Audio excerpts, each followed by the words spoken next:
In this video, I'll show you how to view account number and routing number of Wells Fargo account. So first things first, let's look for account number. You can view it online. So here is it, what it look like.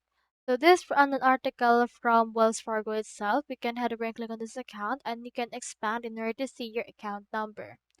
Now from in there, you can also see your routing number right around here. So just above the personal checking option.